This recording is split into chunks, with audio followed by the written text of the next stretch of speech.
تو کس نے بنایا پاکستان؟ پہلے ذوالجناح نے بیٹا دیا قائد اعظم کی دادی کو، ذوالجناح سے بات چلی، پاکستان پہ ختم ہوئی، تو پتہ چلا پاکستان ذوالجناح کے سموں کا صدقہ ہے، گھوڑے کا صدقہ، گھوڑے کا صدقہ۔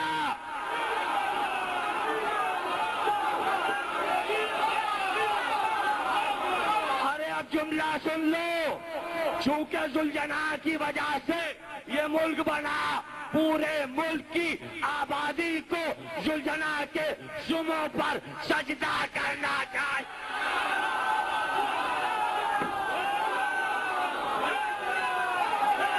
جھوٹے ہو، خدا داد نہیں ہے، خدا نے یہ ملک نہیں دیا، گھوڑے نے دیا ہے۔ پاکستان کا مطلب کیا؟ لا الہ نہیں، پاکستان کا مطلب کیا؟ ذوالجناح۔ آج پھر کافی دنوں بعد آپ سے گفتگو کرنے کا اللہ تبارک و تعالی نے موقع عطا کیا۔ آج کا ہمارا موضوع ایک الگ نوعیت کا ہے، پاکستان۔ سب سے پہلے تو پاکستان کے معنی کیا ہے؟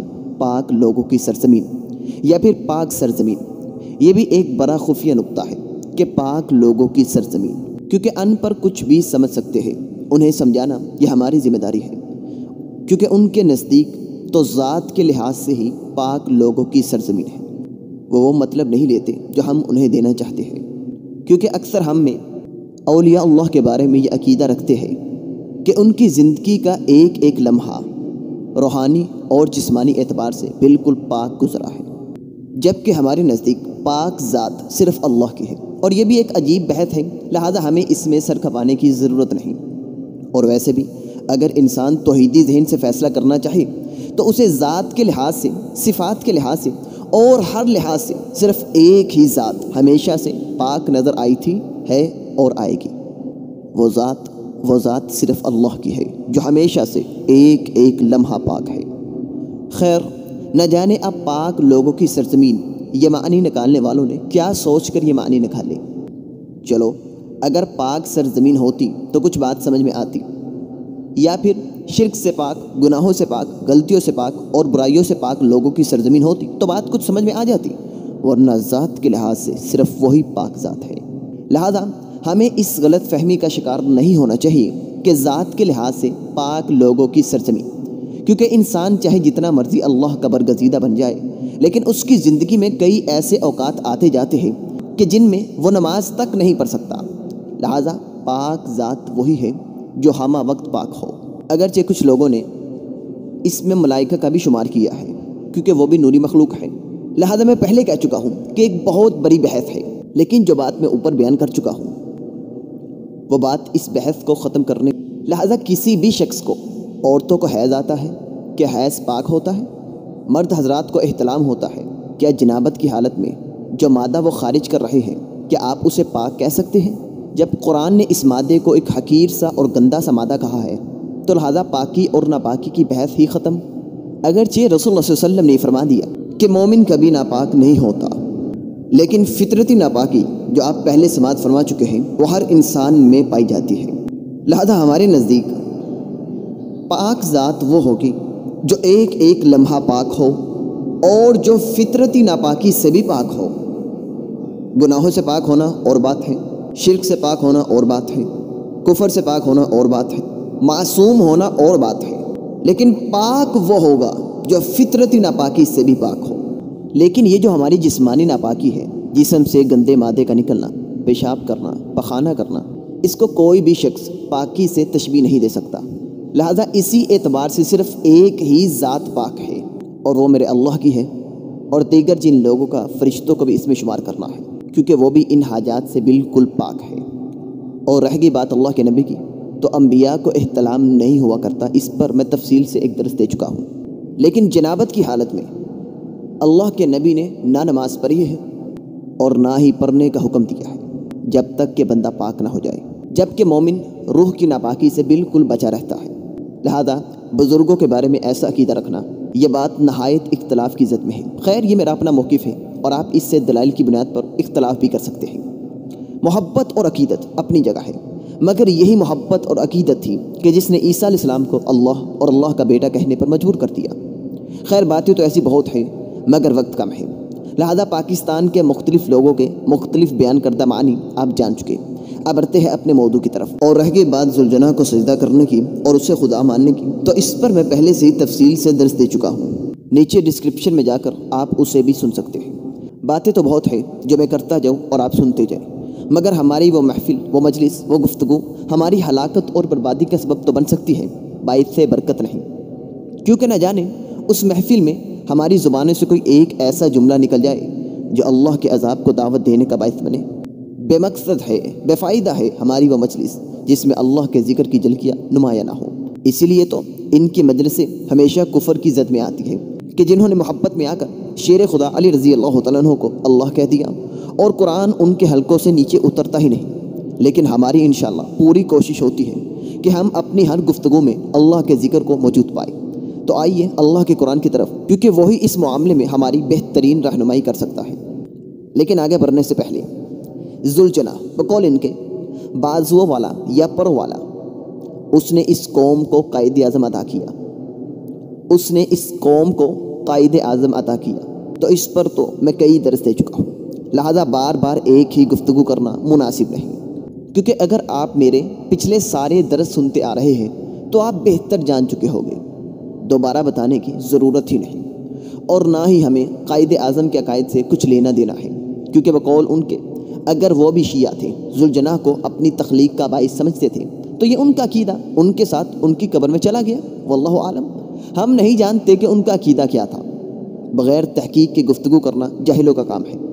وَلَا تُسْأَلُونَ عَمَّا كَانُوا يَعْمَلُونَ۔ دوسری بات، پاکستان کی تخلیق آسمان و زمین کی تخلیق سے 50,000 سال قبل لکھی جا چکی تھی، اور اس کے پیچھے نظریہ وہی تھا جو نظریہ محمد رسول اللہ صلی اللہ علیہ وسلم نے اسلام کی صورت میں ہمیں دیا۔ اس کی تخلیق کے پیچھے صرف قائد اعظم نہیں، سینکڑوں جیت علماء، مفکرین، مقررین، واعظین اور سینکڑوں مسلمان لیڈروں کی قربانیاں پوشیدہ ہیں۔ جب بھی مسلمانوں کو اللہ کسی زمین پر حکمرانی عطا کرتا ہے تو اس احسان کا بدلہ یہ چاہتا ہے کہ زمین کے اس حصے میں خدا کی وحدانیت کا پرچار کیا جائے۔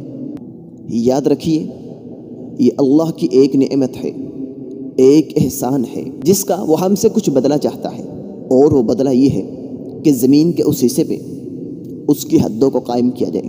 اور پھر ایک سوال کرتا ہے تاکہ غرور اور فخر کرنے والے اپنی اوقات نہ بھول جائیں۔ اللہ تبارک و تعالیٰ فرماتے ہیں اَمَّن يُجِيبُ الْمُضْطَرَّ إِذَا دَعَاهُ وَيَكْشِفُ السُّوءَ وَيَجْعَلُكُمْ خُلَفَاءَ الْأَرْضِ أَإِلَٰهٌ مَّعَ اللَّهِ أَإِلَٰهٌ مَّعَ اللَّهِ قَلِيلًا مَا تَذَكَّرُونَ۔ یا وہ جو لاچار کی دعا قبول کرتا ہے جب وہ اسے پکارتا ہے، صرف دعا قبول نہیں کرتا بلکہ اس کی تکلیف کو دور کرتا ہے۔ اور کون ہے جو تمہیں زمین کے جانشین بناتا ہے؟ کون ہے کہ جو تمہیں زمین میں حکمرانی عطا کرتا ہے، بادشاہت عطا کرتا ہے؟ اِلَٰهٌ مَّعَ اللَّهِ، کہ اللہ کے ساتھ کوئی اور معبود بھی ہے؟ کہ یہ تمام کام کرنے والی ذات اللہ کے علاوہ کوئی اور بھی ہے؟ کیا مسلمانوں کو پاکستان عطا کرنے والی ذات اللہ کے علاوہ ذوالجناح بھی ہے؟ یہ اللہ نے سوال کیا ہے، پھر جواب دیا قلیلا ما تذکرون، بہت کم تم نصیحت قبول کرتے ہو، یعنی بہت کم ہو جو ہماری نعمتوں کو دیکھ کر اس کا اقرار کرتے ہو، ان نعمتوں کو پا کر ان کا حق ادا کرتے ہو، بہت کم ہو جو توحید پر قائم ہو۔ کون ہے کہ جب مسلمان ظلم کی پستی کا شکار تھے، انگریزوں کی چالوں کا شکار تھے، تو فاستجاب لکم، پھر ہم نے کیا کیا؟ جب تم سسکیاں لے رہے تھے، خون کے آنسو رو رہے تھے، اپنے عزیزوں کو قبروں میں اتار رہے تھے، بچوں کو اپنی آنکھوں کے سامنے ذبح کروا رہے تھے، باپ نے بیٹے کا، بیٹے نے باپ کا جنازہ کندھوں پر اٹھایا ہوا، ماں کے سامنے اس کی نوجوان بیٹی کی عزت لوٹی جا رہی تھی، زمین اللہ کے دشمنوں کے ظلم سے کام چکی تھی، تو پھر تم نے ہاتھ بلند کیے، مجھ سے مانگا، میرے سامنے التجائے کی، جانتے ہو اس کا بدلہ کیا ملا؟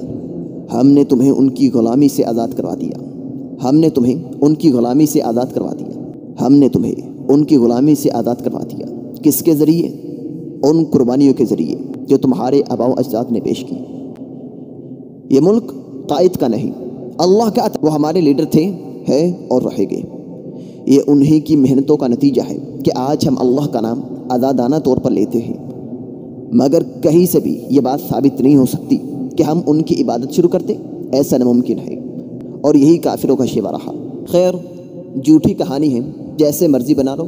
قرآن کہتا ہے ملک، سلطنت، زمین کے کسی بھی حصے میں تم کو حکمرانی اللہ عطا کرتا ہے، اور ان کا کہنا ہے کہ ذوالجناح مرضی تمہاری ہے، قرآن کی مانو یا ان مرتد لوگوں کی کہ جن پر اللہ کی لعنت کے آثار نمایاں ہو۔ یہ ملک اللہ نے عطا کیا ہے۔ ذوالجناح کچھ بھی نہیں تھا، نہ ہے اور نہ ہوگا۔ یہ کربلا کی من گرد کہانیاں ہیں جن کو سنا کر تم اپنی روزی اور یہ بھی تو تاریخ سے ہی پتہ چلتا ہے کہ امام حسین رضی اللہ تعالیٰ عنہ نے کربلا کا سفر گھوڑے پر نہیں بلکہ اونٹنی پر کیا تھا۔ انشاءاللہ موقع ملا تو دلائل سے گفتگو ہوگی۔ آج کشمیر میں مسلمانوں پر کتنے ظلم ہو رہے ہیں، فلسطین میں، شام میں، تو ایک قائد اعظم ان کو بھی عطا کرتے۔ کیا کشمیر میں ذوالجناح کی عقیدت مند نہیں؟ کیا فلسطین میں نہیں؟ مگر سب ڈرامے بازی ہے۔ اور آخری بات، پاکستان کا مطلب کیا؟ لا الہ الا اللہ۔ اس نعرے میں بھی تبدیلی آ چکی ہے، ویسے تو ہر کام میں ہی تبدیلی آ چکی ہے۔ اب سے پاکستان کا مطلب کیا؟ ذوالجناح، ذوالجناح۔ لیکن ہم انشاءاللہ یہ شرک نہیں ہونے دیں گے۔ ہمارے علماء نے، ہمارے اسلاف نے اس ملک کی خاطر اپنی جانیں قربان کر دی۔ کیا اسی مقصد کے لیے کی تھی کہ اللہ کے ساتھ برملا شرک کیا جائے، غیر اللہ کے آگے سجدے کیے جائے، توحید پر ڈاکہ مارا جائے، اللہ کی حدوں کو پامال کیا جائے، اللہ کی، اس کے نبیوں کی، ان کے ماننے والوں کی توہین کی جائے، ان کی گستاخیاں کی جائے؟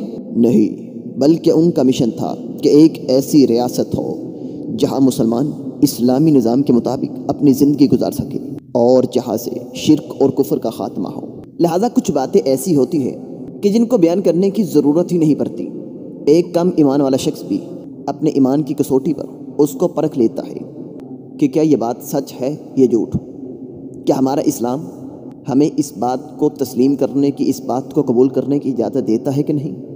کہیں ایسا نہ ہو کہ اس بات کو تسلیم کر لینے سے، قبول کر لینے سے ہم دائرہ اسلام سے خارج ہی نہ ہو جائیں۔ اور یہ بھی وہی بات ہے، یہ بھی وہی عقیدہ